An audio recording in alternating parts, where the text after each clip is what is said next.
I started recording. Hello, everyone.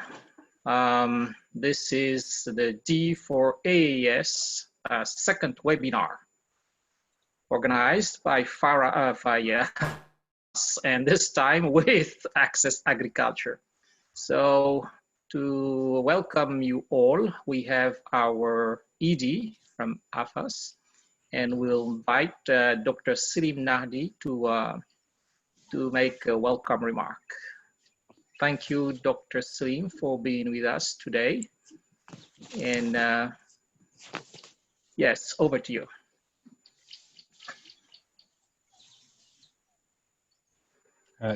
You're on mute still, Dr. Selim.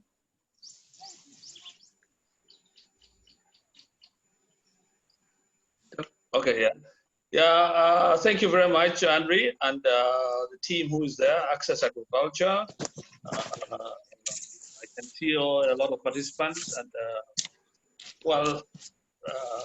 let me first thank all of you for being in the meeting, in the webinar, and all those who are facilitating, more specifically, Access for joining in.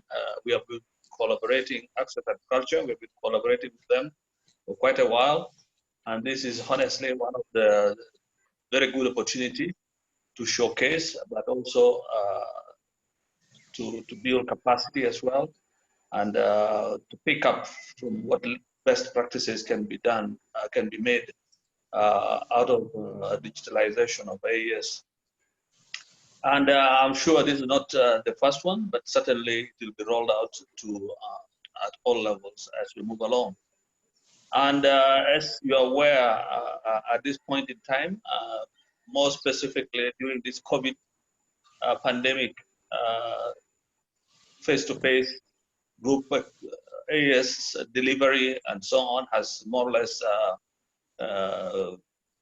died, if you want to say so, or at least very, very much diminished due to disease transmission processes, transmission to other actors. So this webinar has certainly come at a very right time, and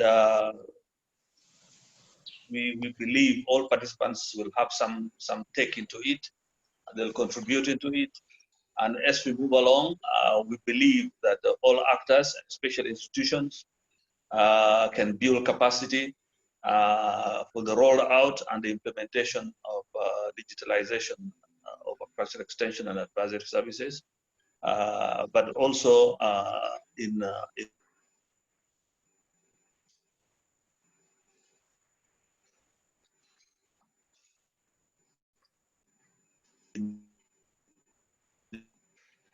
meeting the demands.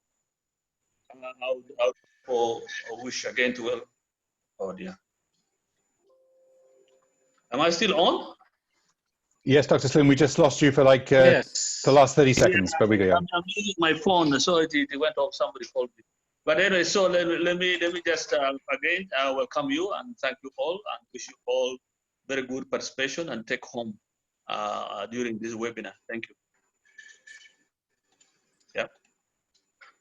Thank you very much, Dr. Selim. So this will be a very interactive webinar where we'll see the power of video, and we'll take 10 key lessons from this webinar.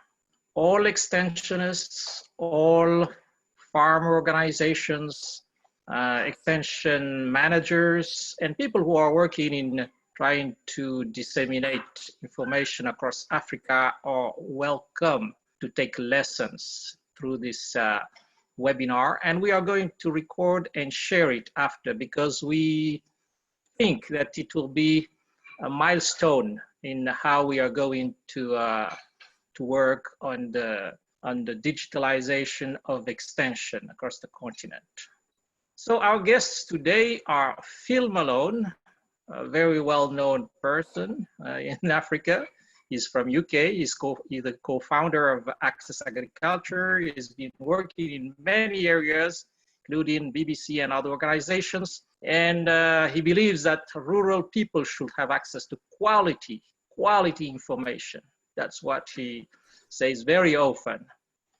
The next guest that we will have, because we have some champions today, Osman Majid, or DG Osman from Malawi. So he operates a video burning center. He does farmer-to-farmer video, and we will hear how he can reach many people through his small enterprise. And Simon Adrico from Uganda is passionate about agriculture, and is an agronomist. He has experience in environment. He will show how video programs can be used with farmers and refugees, even where he has been working in South Sudan, in DRC Congo, and so on. Actually, even in West Nile region of Uganda. So these are the three guests that we will have, and we can ask them questions as we want during the Q&A box where you can send your questions. Not sure we'll have time to reply to all questions today, but at least we will try. I will try. So part one of this D4A is the challenge in Africa. This is what we're going to talk about first, just to make sure that we are talking to the right persons, that they have something for us, because if they don't have anything, then we will waste our time here. What are the challenges in AEAS in Africa? So the first challenge is a growing population. We know that Africa today counts about 1.3 billion. And in the next 15 years, we will be 1.8. And by 2050, we will be 2.4 billion. Smallholder farmers, not just farmers, but smallholder farmers counts 65% of this 1.3 billion. And we should know that 20% of the households in Africa goes to sleep not satisfied, in extreme food shortage. These are some background information that we should know. When you look at this graphic here, Africa is the continent that will have a population growth that goes very quickly like this. And here you have some of the countries where you have high density population. So why do we have this situation, and what are the linkage with Agriculture and Extension Advisory Service? Well, the first thing that we have to note is that extension agents to farmers ratio in Africa is 300 to 10,000 and more in some places. There are countries like Mozambique where the ratio is between 300 and 350, but there are countries where there are so many farmers and so few extension workers. The other challenge that we want to say here is that many of our farmers don't have access to existing and relevant information, knowledge, and trainings. They exist, they are very relevant, but as you see in this graphic here, most of the contents are sometimes very local, not sufficiently shared, disseminated across the continent. Or they arrive in some places, but they are not there in a timely way. So what we want, what we are looking for, culture, is to provide some solution to facilitate the access of the knowledge, of information, of trainings in a timely way, and knowledge, information that are relevant for people. So to begin your intervention, and I will maybe ask Phil to guide us, we have few questions here. Of course, it might be complex to answer to some of the questions, but we will take like 10 to 15 minutes per question, per set of questions. And the first question is, we are looking for solution. As a continental body, AFAS is looking for solutions. We think that going digital is the option for now, but we want to hear more from Access Agriculture. Is going digital really a solution from their perspective? And how do they solve the extensionist farmers ratio challenge? Can the digital solution that you bring replace extension workers? To what extent, if it replaces? And what are the comparative advantages or disadvantages of your solution? So these are the first set of questions. You might answer to some of them or to most of them, but we have 3 parts in this webinar, and we hope that we'll cover everything by the end of the webinar. So Phil, over to you. Andre, thank you so much. Bienvenue. What else could I say? Karibuni. I could say Akwaba. I could say Alan Watsalan. And I'm sure you've got many other ways of saying welcome, both in your national languages and your local languages. Because welcome is what it's all about. But before we start, let's just perhaps reflect on why we are doing this in this way and not at a big AFAS conference or workshop. It's because of COVID. So maybe just for 10 seconds, we just reflect on those people who have died because of this horrible disease and the people whose livelihoods have been affected by it.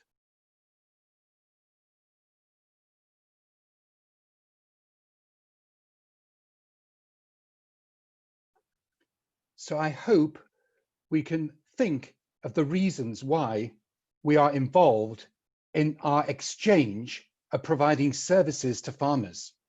Now, if a farmer uses one of these, does he or she need an extension agent? If a farmer has one of these, does he or she always go to the agriculture information services provided by many, many information providers? I think the answer is probably no. But do they use it just for gossip? This is an important business tool for every farmer, whether it's a simple phone, whether it's a feature phone, or whether it's a smartphone.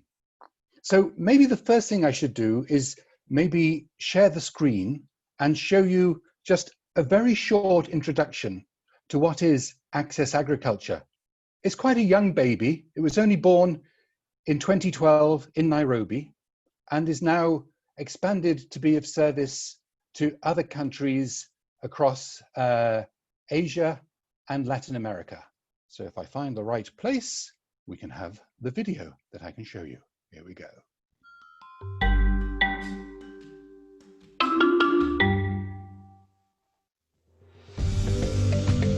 So video sharing across the globe. We already have over 200 videos in more than 75 languages. This is about sustainable agriculture from developing countries, reaching more than 60 million farmers. So how does it work? The most important thing is having an idea with the farmers, working with the farmers on their research and writing a script, getting it produced locally, getting it checked out, and then uploading it. Meaning the videos can be available online on the Access Agriculture platform. They can be downloaded free of charge. They can be streamed live or saved on a USB or micro SD, or using a smart projector viewed in groups, or use radio with the local radio station, local TV station. And because it's digital, of course, it can be shared. So these videos are working with farmers, with their local knowledge, and double checking that with the science that is available, though they're very far. The barriers that exist of land, of sea, and especially of language, can be broken. Other farmers can inspire and empower other farmers and bring rural communities together right across the world. So as you can tell, with us, the video is our passion. We say to people, make sure farming is yours. Together, we can change lives. We can increase people's livelihoods. So that's about access agriculture. I'll just stop the sharing. So that is just like an introduction to what access agriculture is all about. And of course, as with everything, when I start doing that, it wants to play it again. So we just stop it. There we go. Now it's peaceful. We started, as I say, 8 years ago. The videos are not made by us. They are made by people that we have trained and people that are our partners. So in a few minutes' time, I'll be able to go through exactly how that works. But if we think about it, what do we have? We have mobiles maybe available, but there are still many, many problems. Not every village has got electricity. Not every village has got a good mobile signal. And even if you have got a good mobile signal, not every village has got a good internet connection. So if something though is available digitally, then perhaps we can make sure things can be provided offline as well. So this whole thing about the digital agents, somebody said, does that mean that if you have these videos, we don't need to have any extension agents anymore? Well, actually, what we found is that when farmers are doing training, of the videos that we have, 44% of extensionists can use videos in farmer training. 33% of researchers are using them already. 33% of farmers are showing other farmers. And even at schools and at colleges, 31% are using. So what is the idea of why we have started to use video in this way? These videos are done to a certain quality standard, meaning that if you were a teacher, if you were an extension officer, if you are a service provider, do you just go to the village and start to talk? I don't think so. You do a bit of preparation. And the way that extension has changed over the years and the way that the mobile, where I put it, has really helped, is that farmers can now demand services, can now ask questions much easier than in the old days when they used to have to wait for somebody to come to the village. So the interaction is much more two-way. The videos then are made with farmers doing things that they are confident in doing. We were started very generously in 2012 with money from the Swiss Development Cooperation. Amongst the other partners that they have is D4AEAS, which is the sister organization of AFAS. We were asked to work with as many partners as possible because the most important thing is that farmers show what they are proud of. And people say to us, how are farmers learning? Normally, farmers will learn by looking over the fence and seeing what the other person is doing, or having a cup of tea or a soda in the market and discussing about the animals. All that the videos do is speed up that natural process. And instead of people having to travel all over the world, hopefully the world comes to them and they see what other farmers are doing. Now, it does not mean that the videos are the only way farmers will learn, but it's part of a package of improving knowledge and information to people who have been blocked from receiving knowledge and information in the past. The blockage might have been because they're a long way away from the capital city. The blockage may be because they speak a different language to the capital city. or the blockage may be that they themselves aren't able perhaps to read information that comes, but when they see a video, they can see something that they can copy and they can try out themselves. So I hope that gives a little bit of a general introduction to how we have developed Access Agriculture, and maybe we can look at some questions, and in the next phase, I can take you through the website and show you how it comes together, and obviously introduce my colleagues in Malawi and in Uganda, Osman and Simon. Is that okay, Andre? Yes, thank you very much, Phil. I've tried to put back the interpretation. Maybe it says it's available now. Can try. Can the interpretation start? Let's try if it works. I'll continue, but in case it doesn't work, then I'll have to come back on that. So for now, what I picked from,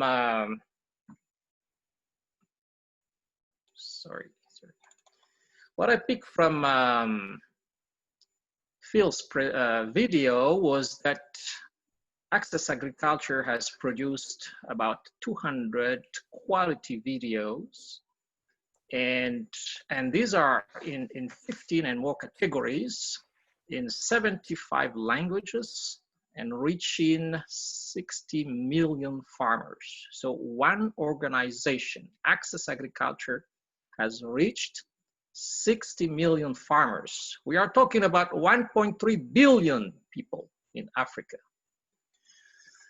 Part two is about the digital solution you are offering. So here I will come back again to what we've seen in the previous webinar. So in the previous webinar,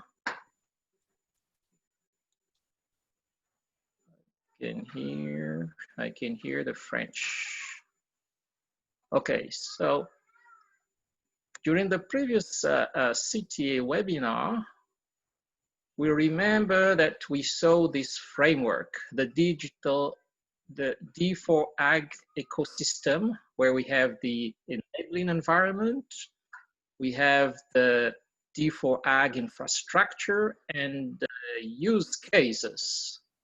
In the use cases, we remember it was advisory service, market linkage, supply chain, financial access, and macro agriculture intelligence.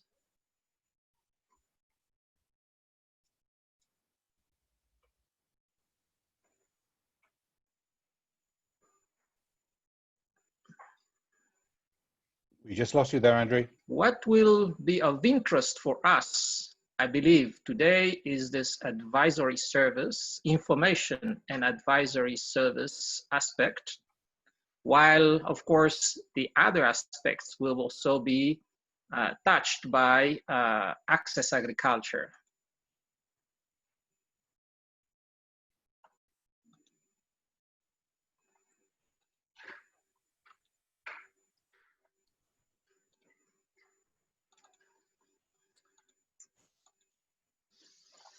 Okay, so I'm coming back with the Extension Advisory Service challenges in Africa. We've already seen these stats here, but this is something new. 1/3 of African population is still illiterate, which means they can't read, they don't understand if you give them a book, what's in, unless there are some pictures. That's a fact.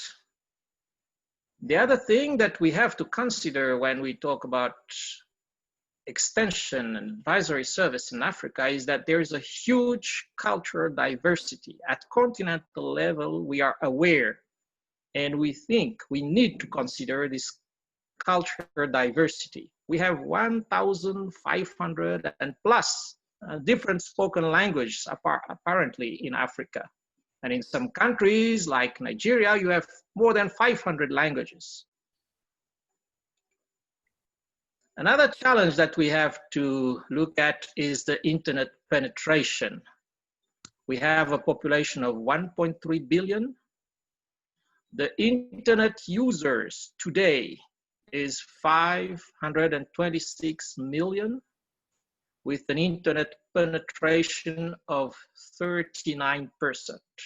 When we say internet penetration, it means that it's the number of users, whether the person uses it monthly or every hour. This is a user. So in Africa, actually, 39% of users of population access to internet, use internet. And another fact that we have to consider is that the growth in internet usage in the past 20 years is just 11.5%. And we have here a map showing where in some countries the internet penetration is very high, and in others very low because of infrastructure, because of the politics in the countries, or maybe simply because there is not even content for these people. So the question that we want to ask Access Agriculture today, if considering all these parameters, can you elaborate more on your digital solution? How does it address some of the issues of lack of extension workers, knowledge gap, the literacy problem, the language barrier, the ICT infrastructure and internet challenge? If there is no internet at all in these places, is Access Agriculture digital solutions still valid? Is it still relevant? If people don't talk English or French or Portuguese, is your solution still valid? If they don't even read, does your solution help them? So these are the next set of questions that we are asking Access Agriculture, and we'll be happy to hear again from Phil, Osman, and Simon. Thank you very much. Great, thank you so much, Andre. So if we go and share the screen again, why don't we just explore the website so we can all see together what we are talking about. So here we go. Welcome to Access Agriculture. The main thing is at the top, you can see that the main language for the website is Bangla, English, French, Hindi, and Spanish. And hopefully shortly it will be in Arabic, and after that in Portuguese. But what about those other languages? If we look here, you can see out of, I now think we're up to about 82 languages, there's probably around about 55 languages here, which are African languages. So hopefully you can see some of the languages in your country. I think the only place where we haven't yet got a number of languages is South Africa itself, where we're hoping that we can get some of the videos that are here, which are useful for smallholder farmers in South Africa, into some of the official languages of South Africa as well. Let's just have a look at Kiswahili, for example. If I look there, we can see how many videos we have in the Kiswahili language. If the internet is working today. Yes, it is. Here we go. So we've got 130 videos in South African language of many, many different types. And you can look quickly to see what is available in there. If you want to do a search about a particular subject, we could just put it in here. There was one that I was going to put in here, which is called sack mounds. So I'm just going to press that very quickly, and we can see what is available in sack mounds. Nothing in Kiswahili, so I'll just change it to all languages. The reason I'm saying sack mounds is when the COVID hit, one of the things that people found they wanted to do was to be able to use whatever small amount of land they had to grow their vegetables. So sack mounds were one thing which were very, very popular in terms of being able to grow on the edge of town in just semi-urban areas. And so the main thing is you can see that we have a description of what is included in the video. The best compost is one made from poultry manure and plant remains. If you use it, the sack mound will yield a lot of vegetables for a long time. So this video is 9 minutes and 30. It was made in Uganda by Nagamu, which is the organic movement of Uganda. And it's available at the moment in Bangla, in this language for Zambia and Malawi, in English, French, Luganda for Uganda, Nepali, Spanish, and Telugu for India. And the main thing is that when you see a video, all you have to do is, once you are registered, and the whole registration thing is very, very easy. You just click on there.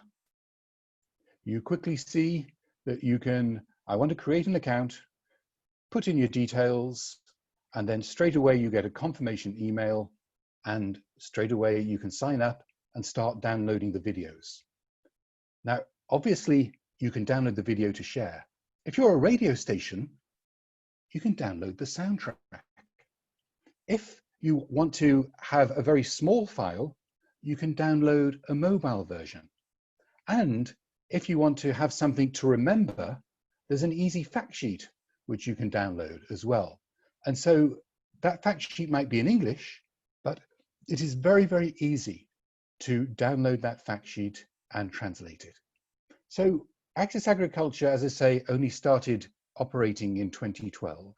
The videos, as I say, have been made by our partners, and they are available in all of these different subjects. So we've got cereals, you've got roots, tubers, bananas, you've got vegetables, legumes, we've got fruit and nuts, we've got other crops, we've got livestock, aquaculture, sustainable land management, integrated pest management, simple equipment that can be used by smallholder farmers, things like business skills, including how to work together as a group, and things like approaches. So again, you've got things which would work. So why am I interested in this whole business? Let me just, sorry, check that. Right. If we go here, who are our partner organizations? The great thing is I've seen many of you here in our partner organizations. So it's the organization we're working with at the moment. It's AFAS. We also work with BioVision. We work in many countries with CRS, Catholic Relief Services. So these are all of the international organizations that we've had a chance to link up with. A couple of people I know are from Farm Radio. They can use the soundtracks with the radio stations. With the listener groups, they can now have video viewing groups. So we are working together to provide information. People like Mercy Corps, people like AEAS from University of Illinois, able to work with other organizations country by country. So Bangladesh, we've done a lot with Benin, in Egypt, in Ghana, in India, Kenya, many organizations that we are partnering with, because we cannot do this work by ourselves. We have to provide tools for organizations to reach farmers with examples from other farmers. So that very much is how we try to make things work that are going to be useful to people. When it comes to video distribution, this perhaps is one of the things that people don't realize is in some places there isn't electricity. So how can the farmers watch the videos? And this is where I'm going to bring in my colleagues, Simon and Osman. Both of them have been appointed and they've won a competition to be entrepreneurs for rural access. They can use this smart projector, which runs from a solar panel and has a rechargeable speaker, and they can go to the most remote village and show videos in the local languages. And that is something which really means that people can see and hear the videos, and before they could not get anything like that. The other way in which we are still able to distribute, because in most villages you've got a village hall, a church hall, or a mosque hall where there's a DVD player, or the place that shows what came back 2 weeks ago, the English Premier League. They also perhaps might have a DVD player. So these are the DVD collections which are available and can be shared with people in the local languages. And that means that in the last 8 years, something like 75,000 DVDs have gone out and have been distributed to different communities so that farmers can see when they want to see and don't have to rely upon being around when somebody just happens to visit the village. That's one which is interesting, perhaps, the one on drip irrigation. I'll have a look at that in just a second. And then there are other things we've got here. We link up with organizations that are involved with extension and learning. We show other people's apps that are available, other things about how to produce videos, obviously have things like social media. And when it comes to impact, what we try to do is just to look and see how the videos have been used, and obviously have a link of the different languages that might be available in different countries. So if I bring in, I'll just stop the sharing for now and bring in, maybe shall we start with Osman, who is in Malawi. If you just unmute yourself, please, Osman. Okay, thank you. Greetings. So tell me, Osman, you have this video shack. You are the DJ for Malawi. Yeah. When did you find that farmers were interested in videos? Since we started receiving the videos from Kundwani Unedi in 2016, yeah, so I tried to tell my customers that I have now agriculture videos, yeah, because they come and collect some videos like Nigerian and Indians, and then I told them that I have agriculture videos on how you can learn and watch the videos. They started collecting the videos, and many of them, they spread the news to their villages. Many people started to come to collect the videos. They use the videos on TV and as well as in the phones. Yeah, as well also in audios. Yeah. So people just have very simple phones and you charge them to see the videos, yeah? Yeah. They buy me the videos. Yeah. So compared to the other things that you have, what percentage of your business is agriculture videos and what percentage is, say, entertainment videos? The percentage of the videos, of agriculture videos, is now high than the other videos, because I am only the only one, and most of them, my colleagues, come to collect the videos from me. Yeah. I say only from other people from Nigeria, yeah, very far from here, but they come and collect the videos. So tell me about this new tool you have to go to the remote villages with no electricity, this smart projector. What happens when you do the video show, and what have people told you a few weeks afterwards, after you have visited them? Okay, when I visited the villages, I book a room there. Yeah. And then people enter in the room and they pay, they watch the videos. Yeah. And most of the times people like the videos because the videos are translated from Chichewa, the language we speak here. Yeah. They listen to the videos and they watch them. After that, if they get interested in the videos which are interested for them, I let them in my notebook, so they come again on my penning center to collect the videos on our phone. Yeah. So you have built up a business based upon providing a service of not entertainment videos, but training videos in Chichewa, yeah? Yeah, in Chichewa. Because they pay when they are entering the room, they pay, and when they come also to collect the videos, they also pay. And what about the difference it makes to their farms? Are they making a better profit from doing things differently? of course, they are making profit for it because, like, I show some people in a village called Pata, yeah, they learn a video of how to make yogurt. Most of them, they don't know how to make the yogurt, but now people have started business there in Pata village. They are selling yogurt from watching the videos. Great. Osman, thank you so much. And please join in again if you want to contribute to the conversation, yeah? Okay, okay. Thank you, thank you. Maybe if I just show very quickly back to the screen, just so that I could maybe show you the tomato one and how that works.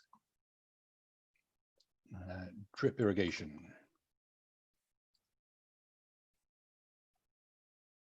Yeah. Tomato drip I didn't like. Okay, let's do tomato anyway.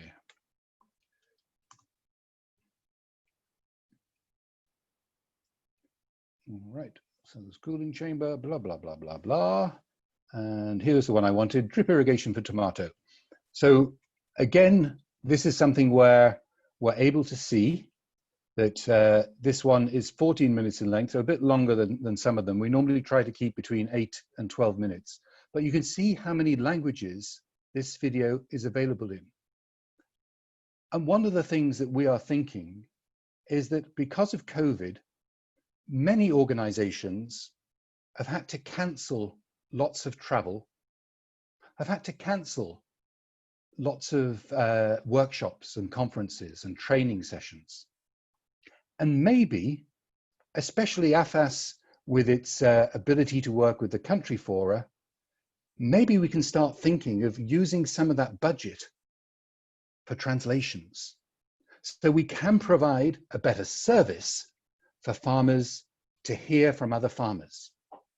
And what we find is that even if not everything in the video will apply to my farm, maybe 50% of the information is relevant, and I can start a conversation and decide what are the things that I could copy. So hopefully that gives you a general introduction about how the Access Agriculture platform works. That is the way in which we had thought when we started, and when we did start, the main people registering were people like you watching, intermediaries, people providing services for smallholder farmers. What we find now is that over 400,000 people are using Access Agriculture platform to watch videos. And of the registrations, way over half are farmers themselves. But the only thing which is frustrating, especially in Africa, is that when you use the data on your phone, in Africa, it's still very expensive. Our colleagues in Bangladesh and India can use data much cheaper. And so many more farmers there are using the phones directly. But very shortly on Android and on iOS, we will have an Access Agriculture app, which will allow the sharing of videos over Bluetooth so that it costs nothing while you share with your neighbors. So hopefully that gives you a little introduction as to how it works. But the main thing, if you don't remember anything else from this interaction we're having today, is please just spend a little bit of time and explore the website. See what you could find that is of interest to you. And then when you find it, and you find it in your language, then share it and see if people can benefit from that. Andrew. Thank you very much, Phil. That was very informative. This portal tour helped us to understand much more about what is available. So from my standpoint, I noticed that there are so many contents that I didn't even explore there. I saw some topics, some categories of content like pest management, integrated pest management. I saw something that are relevant nowadays about climate change and even fall armyworms and things that are very common and we see every day in Africa.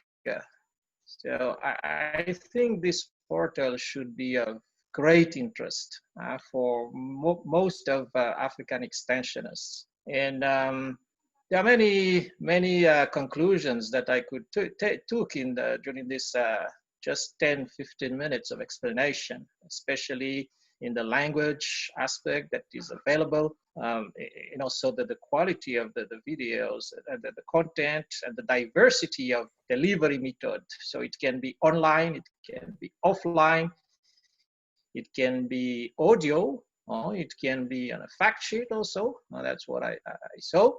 So this type of diversity of delivery system and possibilities helps farmers. But now my question is, and I'm coming to the third part of this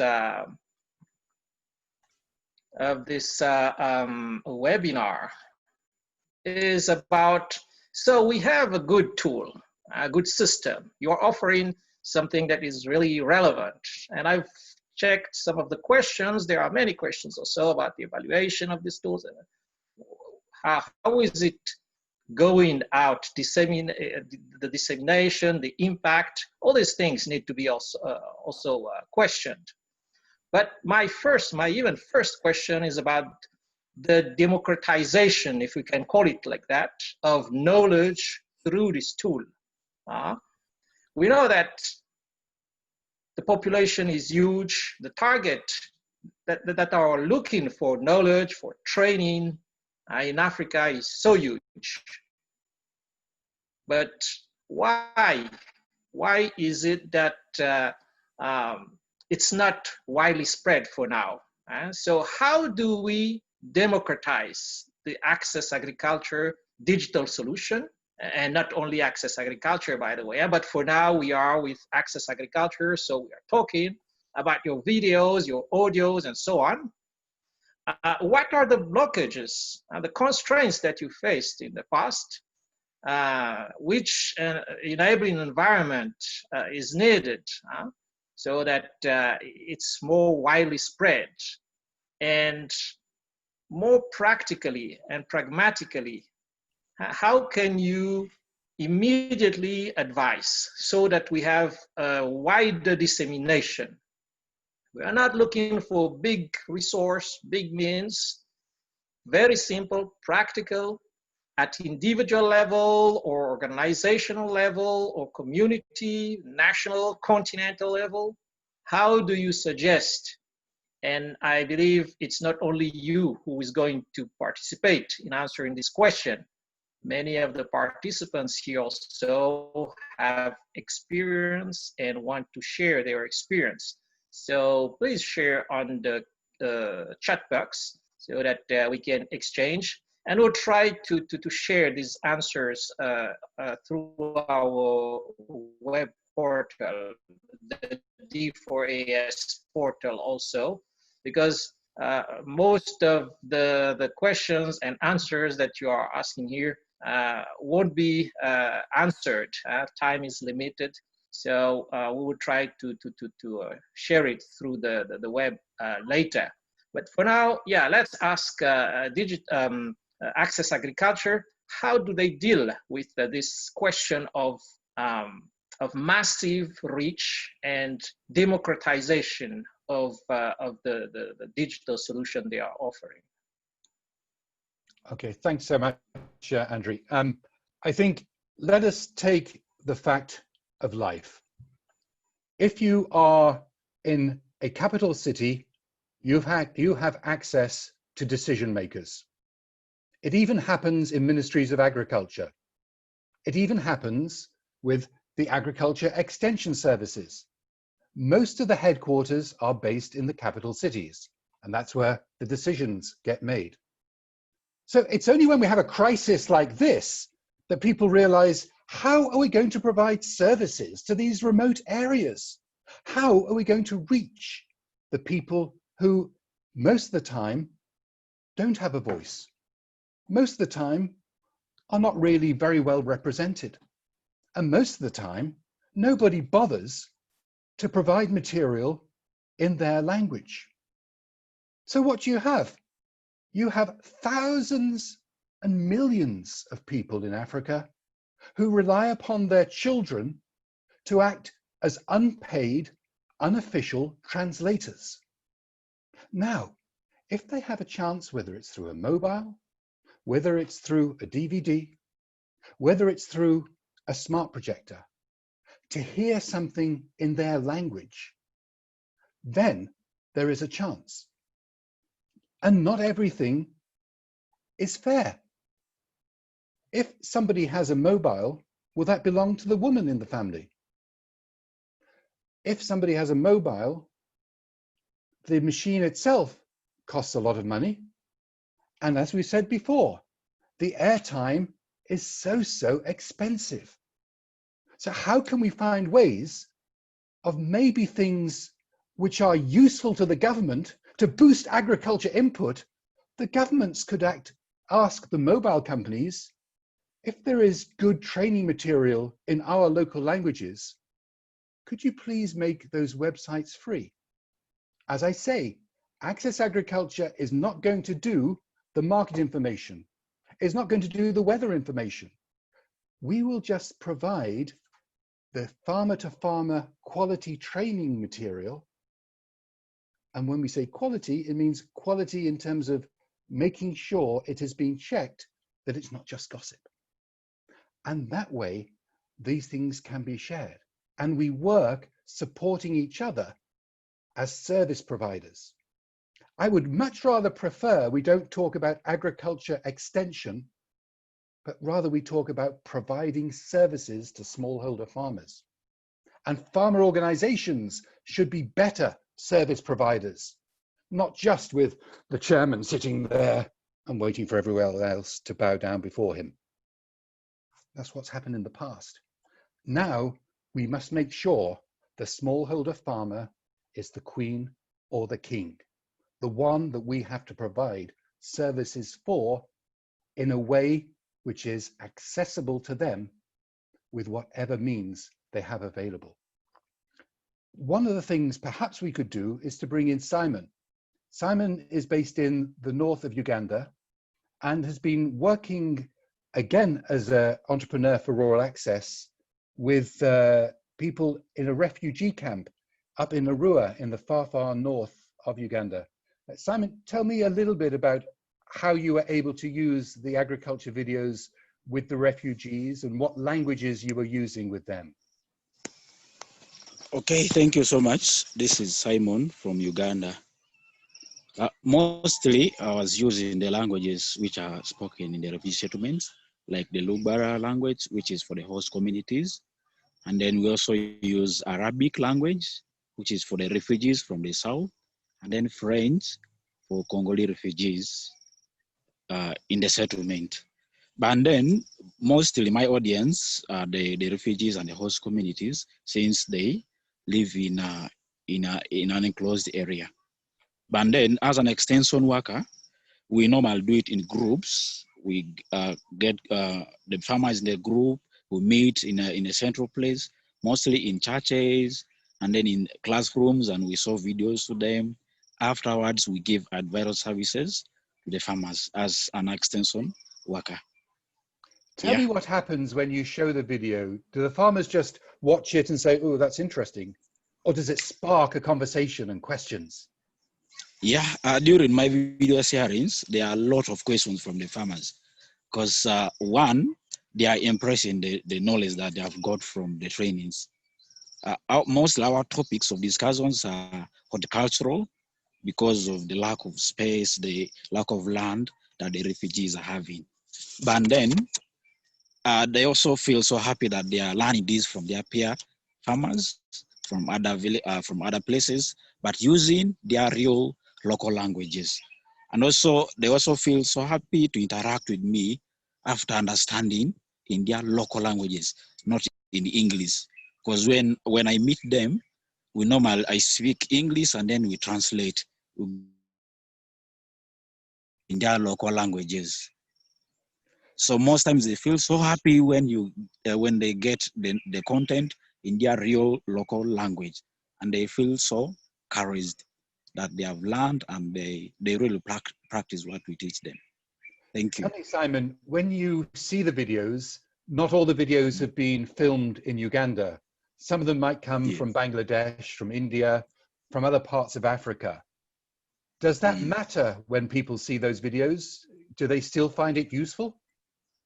They really find it so useful. Of course, one, they feel they are so backwards. But then when they see these videos coming from other countries, they just feel that they can make it. They can make it in life. If those other people can do it, how about them? They feel so happy to learn from videos which are produced outside of Uganda. Yes. Yeah. And finally, when it comes to using the videos, have you seen the farmers being able to improve how they do the farming and maybe make a little bit of money? Yeah, there's been a lot of improvement after the video sharing. At least 20% of the farmers have increased on their production because of the video sharing. Because in the groups I work in, I've introduced the sack mount, that at least every household, they have the sack mount. It has really helped them to fight food security and nutrition among their households. They are really practicing what we teach them. So hopefully when you do the video shows at this time of COVID, people can still watch, but watch safely with social distancing, yeah? Alors, les Yeah, gens yeah. peuvent encore regarder, mais avec Yeah, la yeah, they distanciation really do it. sociale. Oui, nous allons faire cela. Okay, thank you, Simon. Thank you very much. You're And welcome. please join in for the Simon. questions. Merci beaucoup. You're welcome. Thank you. We Okay. have some problems with the Nous translation avons again. quelques problèmes avec la traduction, encore une fois. Vous m'entendez? I think, yeah, Est-ce que vous m'entendez? Ravaka, I think you are not in the right channel. It doesn't work because really? we can hear you. Yes, we can hear you and the French and the English at the same time. Seriously? So, yeah. Sorry, we still have to fix that. Okay. Great. So are you done? You done? I just wanted to show one final thing, if that's okay. So one of the things on Access Agriculture that we do not have is something that probably all of you have seen in the past, which are project success stories. So none of these videos are saying, this is the best project ever, and we have spent the money of the donor to show that we can be of real service to the poorer farmers of these communities. No, these are all very practical farmer-to-farmer training videos. However, if you do have any of those videos that you want to share, this is where you can share them. It's something called AgTube, and it works exactly the same as something else. I think it's called YouTube. But because this is for the agriculture community, even people, if they have a video already on YouTube or Vimeo, they can just put in the address and immediately it can be available on AgTube. And many, many more people are able to then come here. So we've got many things here which are available in many, many different languages. And even you yourself, if you are a service provider going to the villages, shoot something on your mobile phone, 30 seconds, 1 minute, and upload it to AgTube, and straight away you can share it with people. Even organizations like colleges can involve their students. So the students know that they have to go and research with the farmers about the things the farmers are interested in, and then maybe produce a video about what the farmers are achieving, and then upload it to AgTube. It's the sort of thing that's being done at Egerton University by Simon Matonga, also being done across in Benin at the University of Abomi Calavi. So these are things which can be done, which are what you might call social media for sharing with people. So that one is agtube.org, and the main site, which if you can just have a little exploration, and as I say, just quickly register, then you have a chance of being able to see what is available in the 80+ languages, which could be relevant for you and your communities. So I think I would just leave it there, but then let's have some quick fire questions and see if we can get through some of these lots and lots of Q&As that have been coming in because obviously people are eager to hear some answers, I guess. Yes, there are so many questions. And I think there are so many answers because I can see many practitioners, many experts among the 160 participants of today's webinar. We have many experts here. So maybe we'll give an opportunity to some of the participants to first raise your hand and suggest your reply to the questions that we've asked. Let me show again. Thank you, Phil, for your very valuable contributions, and also Simon and Osman. We have got so many interesting insights from you, and we want also to hear from other participants. Actually, we have 3 hands raised, and okay, let me just open my. Okay, please identify yourself. If your name is HP, we can't give you the floor because we don't even know who is going to talk. But Kolanike Deji, for instance, so we allow you to talk. Please don't take too long, like 1-2 minutes, to suggest your solution to this question of democratization of digital solution, of videos, of audios, and so on. So we listen to you, Olanike. Yes, thank you, Adri. I want to thank Phil Mello for this great lecture. Straight to the question, how to democratize AAD solution. I want to say that I think it's more by being inclusive in our procedure. Especially, I want to emphasize the issue of bringing in academic community into whatsoever we are doing, so as to make it sustainable, and thereby we'll be able to enter into effective democratization process. Most of the things that Access Agriculture is doing, I think it should be good if there is a kind of educational aspect of it, whereby we can enter into module development that could enhance effective digitalization of agricultural extension, especially at higher level of education. Thank you. Thank you very much. Mama Mari Kamau. Yes, thank you, Chair. My name is Mary Kamau. I worked for 6 years in agriculture extension services in Kenya till 2016. And I would like to say that there is no single methodology that can be able to cover all the farmers, whether it is individual, whether it is maybe even group. But I would recommend this video usage because you can cover so many farmers within a very short time, because you find that the farmer staff ratio in most parts of Africa, we were told that is in some areas is more than 10,000 per one agriculture extension provider.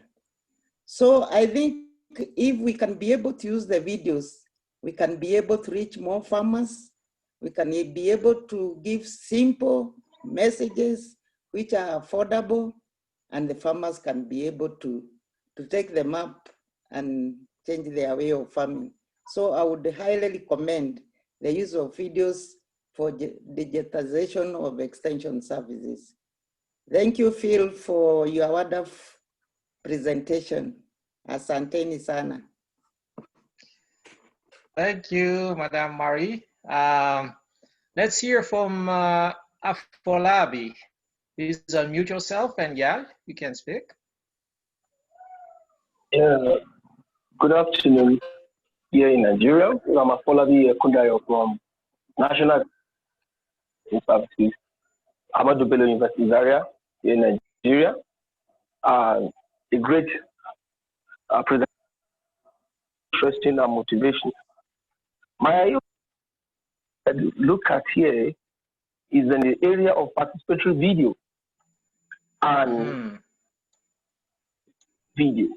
Because most of the time, if productions are made and it is not community-based, the farmers tend to jettison those videos.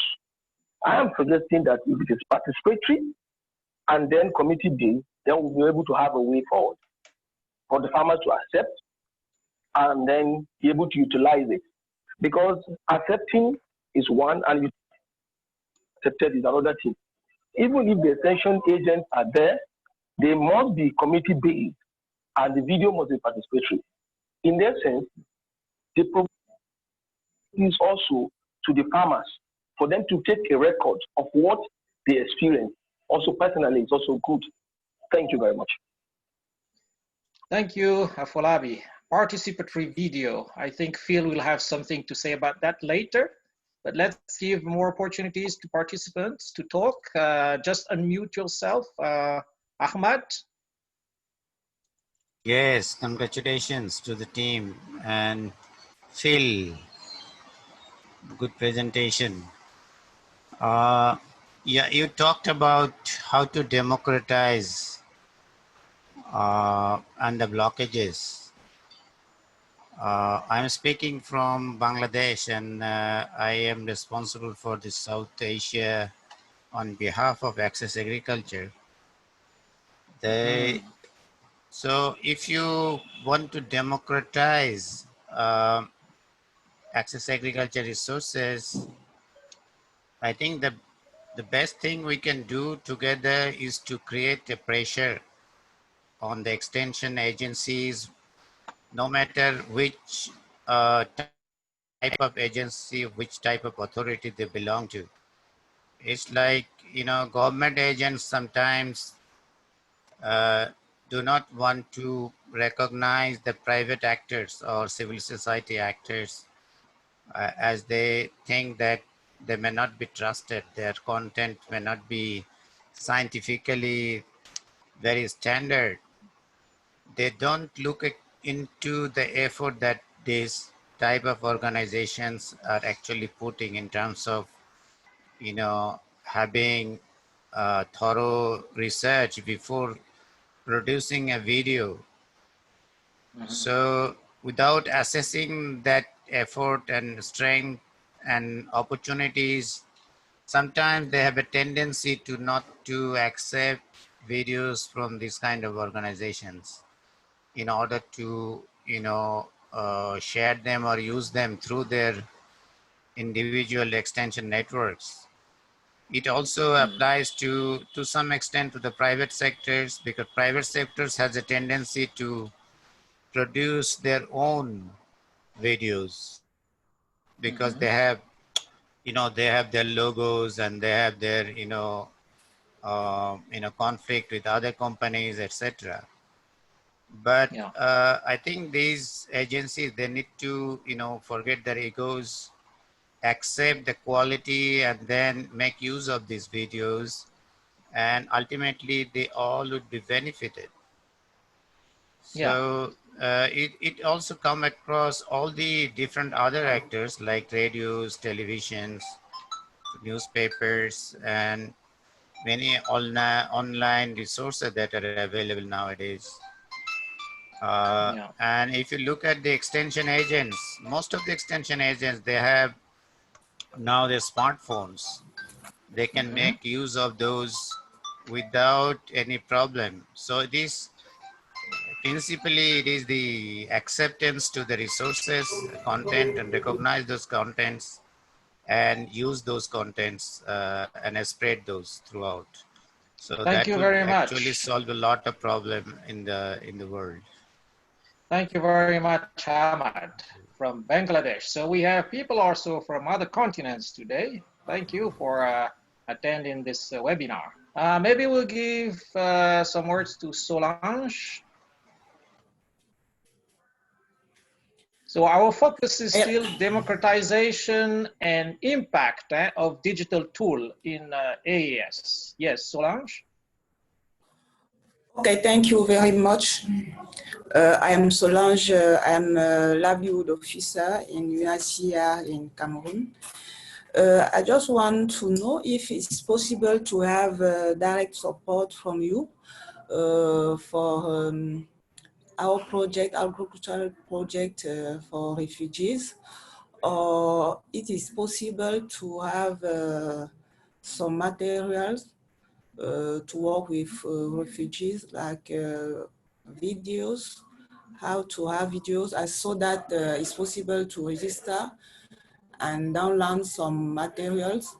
I want to know if it's possible to have direct partnership with you and work together. Thank you. Okay, thank you very much to all participants. I think we are going to listen to more answers from Access Agriculture co-founder Phil now, before wrapping up and closing this, summarizing and closing this webinar. So Phil, over to you. Can you answer some of the questions or more input? No problem. I think the main things is, let us start by combining this whole idea of the academic and the participatory, and how to involve the decision makers with the different extension services, whether it be NGO extension, government extension, or private sector extension.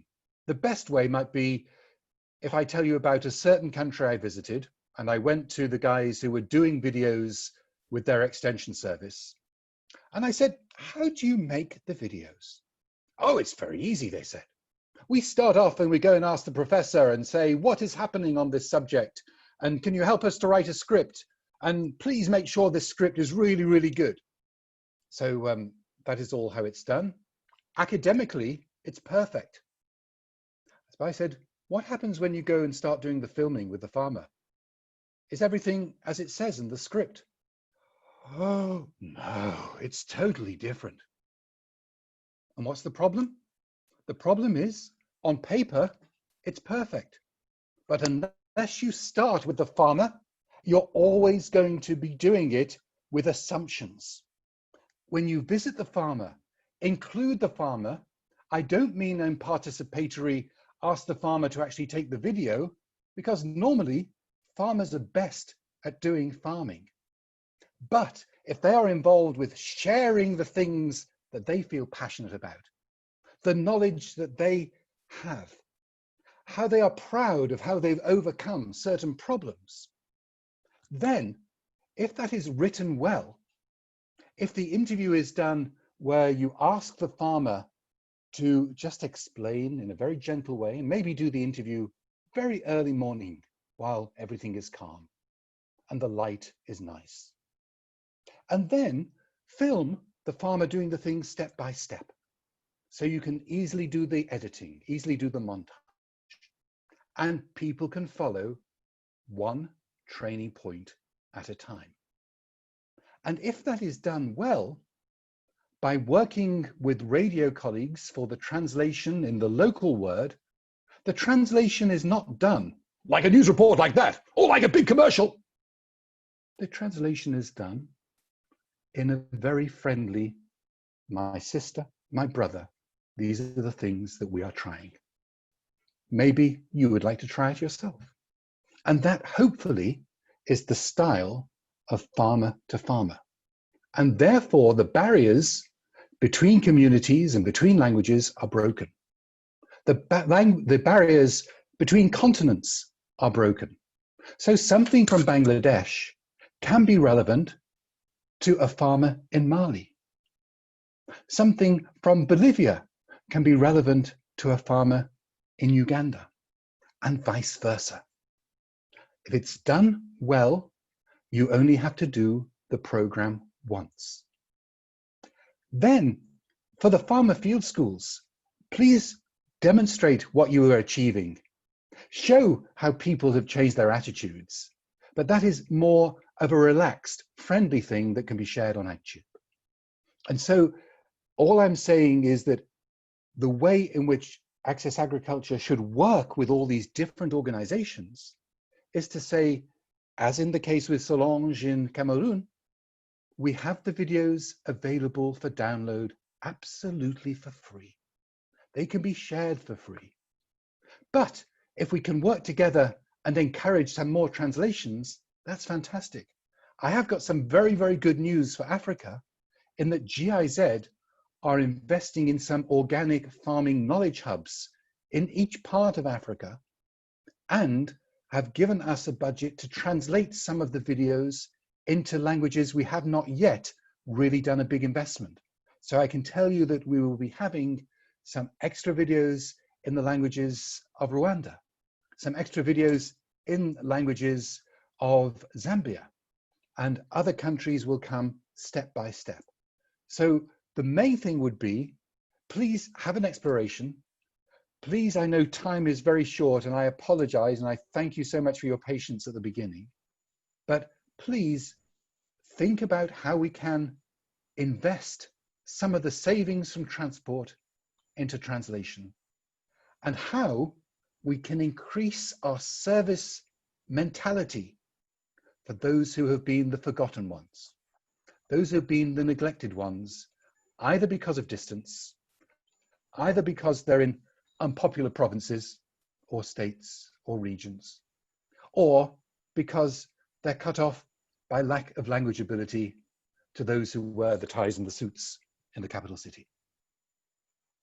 Hopefully that shows those things, Andrew. Thank you so much, Phil. Thank you, Phil, Simon, Osman, and thank you to all the participants in this webinar.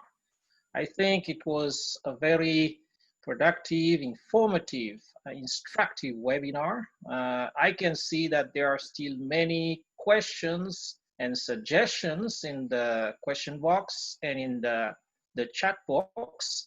As it was explained, the content that is shared by Access Agriculture are most of them available online